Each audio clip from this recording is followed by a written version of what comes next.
Recording is on. Bueno, hoy vamos a tratar el tema de la interpretación de los contratos. Vamos a iniciar dando una fuente primordial en el nuevo Código Civil y Comercial, haciendo referencia a los artículos 217, 218 y 219 del Código de Comercio, donde ya se daban grandes pautas de interpretación a los contratos y convenciones en general en aquel texto del Código de Comercio, ¿no? Artículos 217, 218 y 219. El 217 hacía referencia a las palabras en los contratos y convenciones, haciendo mención del uso general que se le daba a las palabras en el contexto en que había sido celebrado el contrato. El 218, asimismo, nos daba distintas pautas de interpretación en 7 incisos muy claros que hacían referencia a cuestiones como la ambigüedad en las palabras, las cláusulas equívocas, las cláusulas de tener doble sentido, la circunstancia de que las partes siguieran una conducta distinta a la acordada en el contrato, que también debía ser desinterpretado, la conducta de las partes. Obviamente, siendo el Código de Comercio, hacía relación, hacía mención a los actos de comercio propios de los comerciantes profesionales en ese ejercicio, al uso y práctica generalmente observado también dentro del marco del comercio, y por último, en un último inciso del 218 hacía referencia a los casos dudosos, donde había ya una preestablecida, una cláusula como un principio de interpretación para los casos dudosos. Por su parte, el 219 nos hablaba de una de las claras e históricas herramientas de interpretación de los contratos que resulta ser la integración de las normas no escritas a través de las normas supletorias y demás. Un poco entonces se reedita esta organización de la interpretación en el Código 2015. Asimismo, también iniciamos el tema marcando dos principios clarísimos impuestos por el legislador desde el principio del código mismo. En los primeros artículos, artículo 9 y artículo 10, ya estamos hablando de la forma en que deben ser ejecutados, ejercitados los derechos de los sujetos de nuestro derecho. Y marca dos claros principios, el legislador, dos claros principios que son trazados transversalmente a lo largo de todo el código. Bastaría buscar el término buena fe en cualquier sistema de PDF y veremos la cantidad de veces que aparece esta palabrita, esta construcción de la buena fe a lo largo de todo este código 2015. Entonces, el artículo 9 nos traza el principio de buena fe que marca esa directriz bajo la cual deben ser ejecutados, ejercidos todos los derechos, y estando al principio del código, en todas las ramas del derecho civil. Y por su parte, el otro principio bajo el cual estamos obligados a interpretar en este caso los contratos es el ejercicio regular de un derecho propio o el cumplimiento de una obligación legal,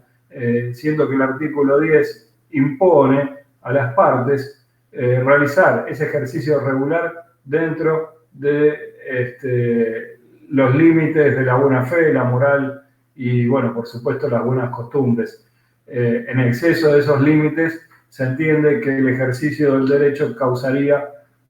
o se transformaría en un abuso del derecho, con lo cual en el marco de nuestros contratos ese abuso del derecho debe ser evitado en todo momento, en todo momento, especialmente en la construcción de nuestra línea de vida de los contratos. Si aquí marcamos el nacimiento, antes del nacimiento de los contratos es por supuesto esperable en las partes, en el marco de la negociación y redacción del contrato, es absolutamente esperable que exista buena fe por parte de de ambos contratantes o de las partes futuras que van a estar unidas en ese contrato. Entonces, la buena fe y el abuso del derecho es exigible antes del nacimiento del contrato, durante la vida del contrato, en los términos de extinción, donde tampoco se puede ejercer abuso del derecho ni faltarse a la buena fe, y por supuesto en la ejecución de las obligaciones postcontractuales o la responsabilidad postcontractual derivada de la extinción de los contratos. Es decir, en toda la vida de nuestro contrato es exigible la buena fe y el abuso del derecho como directrices, como objetivos a cumplir, y antes del nacimiento y con posterioridad a la extinción también deben estar presentes esas perspectivas de buena fe y ejercicio regular de los derechos en ambas partes. Entonces, partiendo de estas dos directrices, los antecedentes o fuentes desde el artículos 217, 218, 219 del Código de Comercio, y partiendo también de la incorporación clara a la norma positiva en los artículos 9 y 10 del significado del ejercicio regular de los derechos y el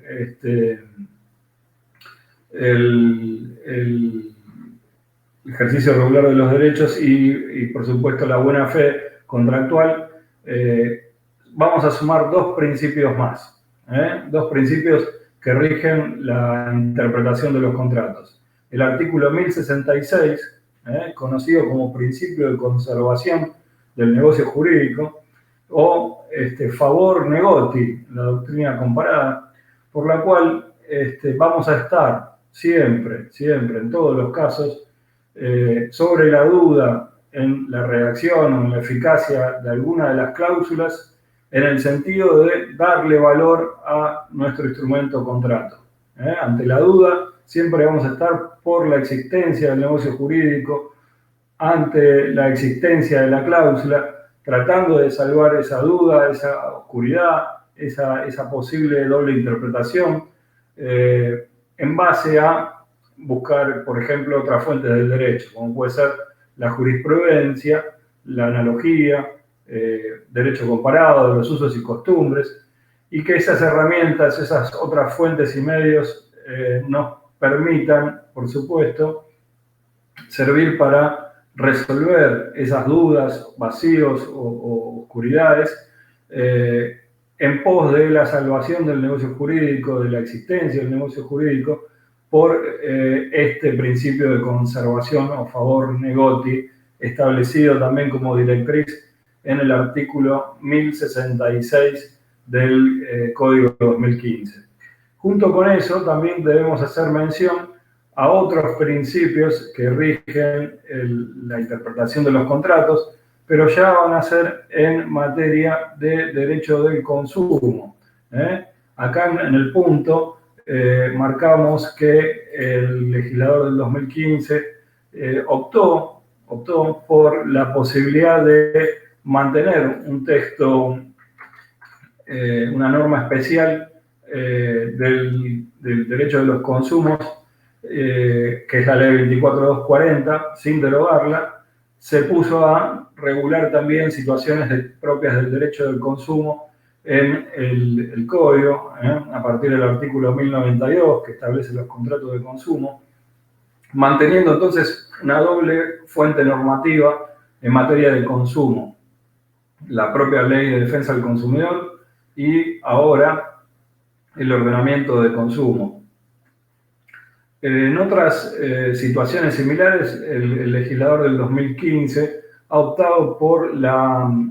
derogación de la ley especial, como puede tratarse en el caso de la 20091 con la ley de locaciones urbanas, que se ha optado por la derogación de ese cuerpo extraño al código y la incorporación de del contenido de esa ley de locaciones urbanas prácticamente inalterado, con alguna modificación, al Código del 2015. Entonces, en ese caso se ha optado por la eliminación de esa ley, la 20091, y la incorporación de todo ese cuerpo externo al Código 2015, evitando una doble legislación. En cambio, al parecer acá en materia de consumo, entendemos que pudo haberse debido la no derogación de la 24240 a la intención de mantener una ley especial por fuera del código que tenga cierto grado de prelación sobre el código de fondo. Esa sería una posible cuestión que haya tenido en vistas el legislador al no derogar la 24240 incorporándola al código civil y comercial. Entonces, marcábamos en materia de consumo relacionados con la interpretación también de los contratos el artículo 1094 y 1095. Artículos 1094 y 1095 del Código Civil y Comercial, donde no solo se establecen las reglas de interpretación de los contratos de consumo, sino también la prelación normativa que va a regir esta materia. En relación a la interpretación, por supuesto se da prelación a que las normas de consumo, las relaciones de consumo, sean aplicadas e interpretadas respetando el principio protectorio pro consumidor. Y agregan acá, un poco en miras al artículo 42 de la Constitución Nacional, esta expectativa del consumo sustentable, tratando de proteger ese consumo sustentable. Obviamente, en caso de duda, acerca de la interpretación de el propio código, leyes especiales, o incluso yo lo extendería también a los contratos, como marca el artículo 1095, va a prevalecer también la regla más favorable al consumidor o indubio pro consumidor. Artículo 1095 entonces también nos marca esta interpretación del contrato de consumo necesariamente en favor del consumidor. Y siempre, en caso de que exista dudas sobre los alcances de la obligación, se va a adoptar la que sea menos gravosa para el consumidor. Artículo 1095. Entonces, como principios de interpretación en materia de contratos, resaltamos la buena fe, el ejercicio regular de los derechos evitando el abuso del derecho, el principio favor negoti del artículo 1066 y los propios del derecho de consumo, el principio de indubio pro consumidor en materia de interpretación, los que resaltan el consumo sustentable y lo mismo en relación a las cláusulas contractuales que puedan padecer de alguna oscuridad, alguna doble interpretación en el 1095 que deben ser obviamente interpretados en favor del propio consumidor. Entonces esas son un poco las pautas, los principios rectores en materia de interpretación de contratos. A partir de ahí, entonces, tendríamos que dilucidar qué es lo que interpretamos, qué tenemos que interpretar en relación a un acto jurídico bilateral. Bueno, ahí el Código 2015 incorpora un capítulo completo, el capítulo 10, en materia de interpretación de los contratos, a través de los artículos 1061 a 1068. Es en estos contratos donde se marca, por supuesto, las pautas de interpretación propias ya de los actos jurídicos bilaterales. Entonces, en referencia a los contratos, lo que podemos resaltar van a ser los objetivos de qué debe interpretarse y qué puede interpretarse. Partiendo acá de la noción de la construcción que nos hace siempre el doctor Gersi, vista ya en los primeros encuentros, por ejemplo, cómo fue negociado el contrato, si el contrato era paritario o tradicional, un contrato de consumo, un contrato de adhesión, un contrato mixto, donde ya tendríamos alguna pauta de interpretación, por ejemplo, en relación, en este caso, a cómo han negociado las partes, cada una de ellas, las condiciones, la forma y las pautas de ese negocio jurídico. Con ello también, identificando la forma de negociación y de celebración, vamos a estar seguramente dilucidando dilucidando el carácter de cada una de las partes, si es un comerciante, es decir, un profesional del ejercicio del comercio, si es un consumidor, si es otro tipo de categoría posible. Y ahí siempre resaltamos los posibles vicios que podrían haber afectado la voluntad de las partes, recordando esa concepción del asentimiento en lugar del consentimiento por parte del doctor Gersi, con su construcción siempre de el hecho económico imponible y la juridización del hecho o acto comercial, hecho económico. Entonces, ahí estaríamos interpretando qué debemos y qué podemos interpretar en esa situación, en ese contexto que estábamos mencionando, interpretaríamos esa juridización del hecho económico que menciona Gersi, es decir, la relación económico-jurídica antecedente que construye el doctor Gersi al principio de su trabajo sobre los contratos. Al mismo tiempo, debemos ya meternos a interpretar en sí mismo el instrumento, el contenido del instrumento, tratando de dilucidar los elementos esenciales que venimos construyendo, objeto, causa, buscar cuál era el objeto de las partes, qué tenían en miras al contratar, cuál era la causa, fin, causa medio que los ha motivado a celebrar el contrato, si es que no surgen claramente del instrumento, siendo que a veces, cuando se nos permite a los letrados asesorar en la redacción, podríamos dejar ya asentado en el momento de elaboración del texto, del instrumento, en la redacción, cuáles son las causas y el objeto que han motivado a cada uno de las partes en el contrato. De esa forma, evitarnos tener que reflejar esta cuestión de la interpretación de la causa y del objeto a posteriori, cuando surja algún tipo de conflicto entre las partes. En esta instancia, recordemos, por ejemplo, que ha sido incorporado como norma positiva la extinción del contrato por falta de causa o imposibilidad de cumplimiento de la causa. Con lo cual, si la causa estaba debidamente evidenciada en el instrumento que estábamos redactando, al momento de celebrarse el contrato, nos evitaríamos el día de mañana tener que alegar y probar en relación a esa causa que ya está expuesta y expresada por las partes, ambas o una de las partes en el contrato. Entonces, ahí marcamos esas dos pautas iniciales de qué debe interpretarse, qué puede interpretarse, teniendo en visas, como premisa, la relación económico-jurídica antecedente y el contrato en sí mismo, con todo su contenido. Bien. Dentro de las clasificaciones de interpretación, resaltamos también la clasificación en formas tradicionales de interpretación y no tradicionales, haciendo referencia a la doctrina a las formas tradicionales, utilizando como recurso, como su antecedente, las distintas fuentes del derecho, como la analogía que incluso puede remitirse a textos anteriores, ya derogados, pero que seguramente van a tener gran influencia en la interpretación futura del nuevo Código Civil, como podría ser, por ejemplo, el artículo 16 del Código de Vélez, con la analogía, o los artículos 17, 18 y 19 que mencionábamos antes del Código de Comercio, que son reconocidos como antecedente directo a la materia de interpretación en el Código 2015.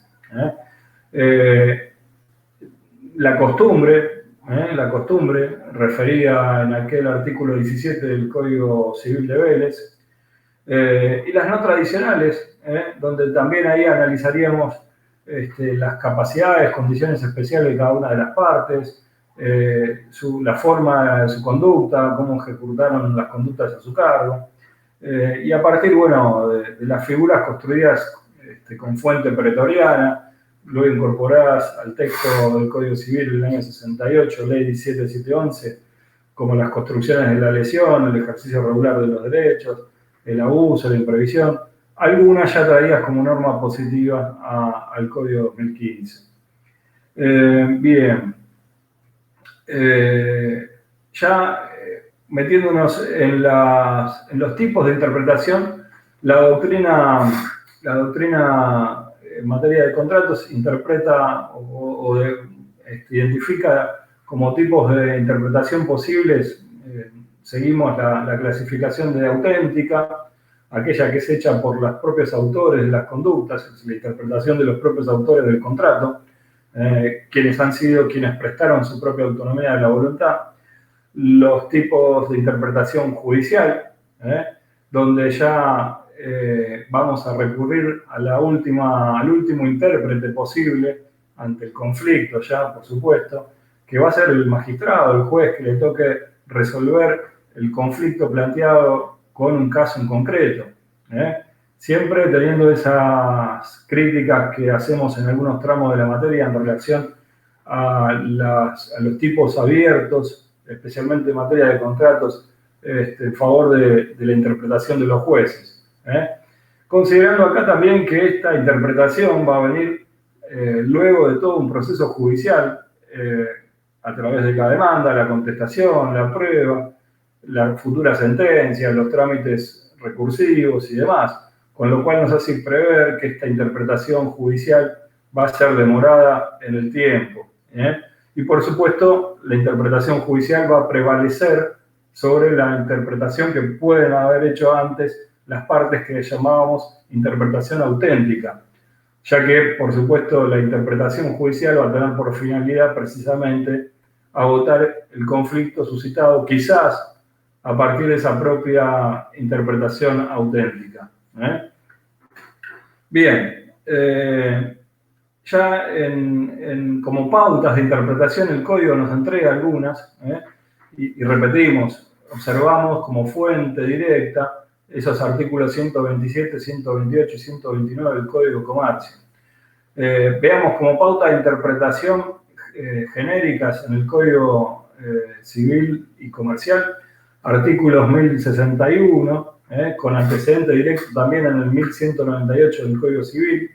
la buena fe, que ya la mencionábamos, repetida a lo largo de todo el texto del Código del 2015, la pauta de interpretación en base a la literalidad o una interpretación restrictiva en el artículo 1062, el contexto en que deben ser interpretado el uso general de las palabras en el artículo 1063 y el contexto también mencionado en el artículo 1064. Y por supuesto la regla subsidiaria prevista en el artículo 1065 del Código. Ya como herramientas de la interpretación, vamos a marcar la interpretación en sí misma, como la llama Gersi, la interpretación en sí misma, como primer herramienta de interpretación o función interpretativa, la interpretación en sí misma. Ahí Gersi nos explica, el profesor Gersi, en relación a la debida actividad metodológica, a una función, a una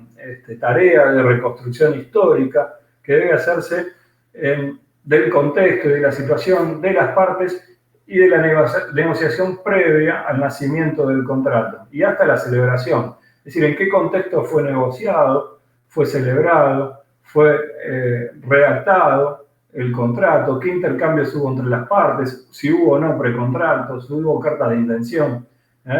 Todos esos mecanismos que fueron ejecutados por todo ese camino, ese recorrido que fue ejecutado por las partes hasta llegar a la celebración del texto final.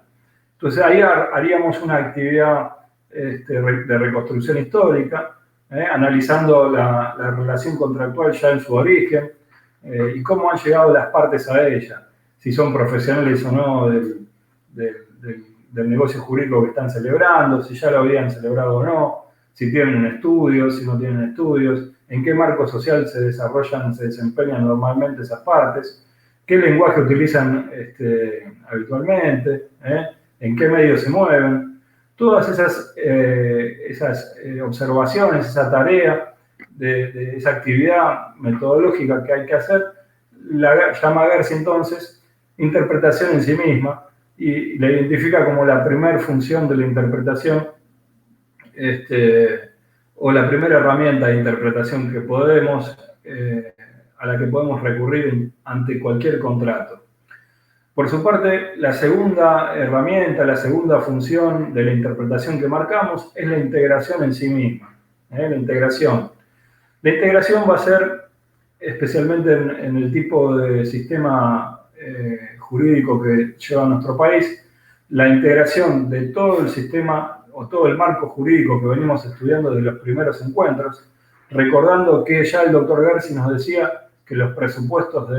del acto jurídico bilateral van a ser un marco o un contexto económico, donde ubicaba el hecho económico y la juridización del acto económico, y un marco jurídico. Entonces, en la integración entra en función ese marco jurídico que veníamos estudiando.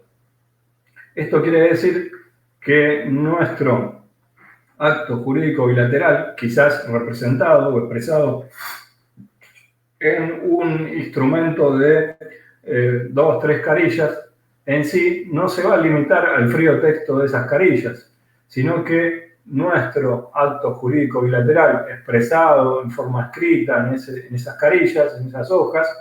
va a tener también comprendido, integrado en esas cláusulas, todo el marco jurídico.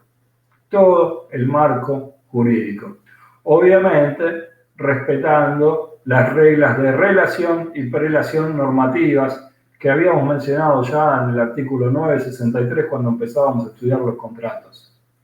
Entonces, cualquier laguna del contrato, cualquier vacío legal, cualquier absurdo, cualquier problema de interpretación, va a ser analizado no solo con el frío texto de esas hojas en las cuales las partes han expresado por escrito su contrato, sino también a través de la función de integración, a partir de la cual, por vías del artículo 963, 964, las normas supletorias mencionadas en el 962, van a estar integradas junto con todo el marco jurídico en esas pocas hojas que es nuestro contrato. Es decir, nuestro contrato no solo está comprendido por el instrumento escrito que han firmado las partes, sino que está comprendido por todo nuestro marco jurídico. ¿Sí? Bien, y la tercera herramienta de interpretación que marcábamos es la herramienta o función de rectificación, donde entra en juego el orden público, el orden público, recordando que el nuevo código nos habla de normas disponibles y normas indisponibles, allá por el artículo 960, ya con el 962, y es esencial en este caso la función del magistrado, del tribunal, cuyos límites están establecidos en el artículo 960. Ya el artículo 960 nos explica y nos dice cuáles son las facultades de los jueces frente a un acto jurídico bilateral, limitando su accionar si la cuestión no es de orden público e incluso si en algunos casos si no hay petición de parte al respecto. Obviamente la rectificación es la herramienta mayormente utilizada por los jueces. En un 80-90% de los casos el juez va a recurrir a la rectificación y en algún caso también va a recurrir a la integración como herramientas principales que tienen en su poder la función jurisdiccional para resolver interpretando ese acto jurídico bilateral. Y la interpretación del contexto, lo que Gersi llamaba la interpretación en sí misma, va a venir de la mano un poco de la posible labor de los abogados de la parte actora y demandada con la prueba que hayan podido ofrecer en el proceso, que va a construir el tema decidendum, el marco procesal, que va a limitar la sentencia del juez con los principios de congruencia propios del derecho procesal. Entonces, la realidad es que la herramienta rectificación va a ser generalmente ejercida mayormente por el juez y solo después de atravesar ese proceso judicial, con lo cual es un incentivo más a que las partes puedan realmente de movida poder redactar y celebrar un contrato lo más prolijo y lo más sensato y en los términos más claros posibles para dejar la menor cantidad posible de lagunas, de oscuridades, de dobles sentidos y demás, y que ese contrato no deba ser finalmente interpretado por el juez, ya sea rectificando o integrando normas que van a ser, por supuesto, ya ajenas por lo menos a una o ambas de las partes y pueden llevar a decidir contra la autonomía y la voluntad de las partes al solucionar ese conflicto en concreto. Muchas gracias.